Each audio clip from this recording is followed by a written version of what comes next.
থেকে আপনারা যেভাবে আমাদের পাশে ছিলেন, আগামীতেও যদি এভাবে পাশে থাকেন, বৈষম্য বিরোধী ছাত্র আন্দোলন বীরগঞ্জ আমরা আরো বেশি শক্তিশালী থাকবো। যাবতীয় অন্যায়, অবিচার, চাঁদাবাজদের কবল থেকে আমাদের বীরগঞ্জকে রক্ষা করতে পারবো ইনশাআল্লাহ। সেই সাথে আমরা আজকের যে আমাদের কর্মসূচি ধর্ষকদের বিরুদ্ধে, আমরা মনে করছি আমাদের বর্তমান উপদেষ্টা, স্বরাষ্ট্র উপদেষ্টা তার দায়িত্ব পালনে ব্যর্থ। 2000-এরও বেশি শহীদের রক্তের উপর দাঁড়িয়ে তারা তাদের দায়িত্ব পালন করতে পারছে না। বিলাসবহুল গাড়ি বাড়ি নিয়ে চলছে কিন্তু কাজ করছে না। আমরা আমাদের চোখের সামনে আমাদের বোনদের ধর্ষিত হতে দেখতে চাই না। আগামীতেও থাকবো। কেউ এটাকে বিভাজিত করার চেষ্টা করিয়েন না।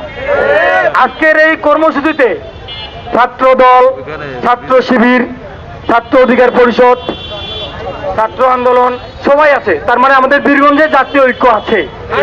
বিশেষ করে আমরা ছাত্র সংগঠনগুলোর মধ্যে জাতীয় ঐক্য ধরে রাখতে পেরেছি। ইনশাআল্লাহ আগামীতেও পারবো। আমাদের মধ্যে বৈষম্য বিরোধী ছাত্র আন্দোলনের মধ্যে কোনো প্রকার ফাটল নাই। একটা গোষ্ঠী যারা ফাটল লাগানোর চেষ্টা করছেন, আমি আপনাদের প্রতি অনুরোধ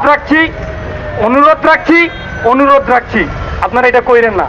আমরা একদম অরাজনৈতিক, এখন পর্যন্ত অরাজনৈতিক, পরে কি হবে জানি না। সুতরাং আমাদের সাথে থাকবেন ইনশাআল্লাহ।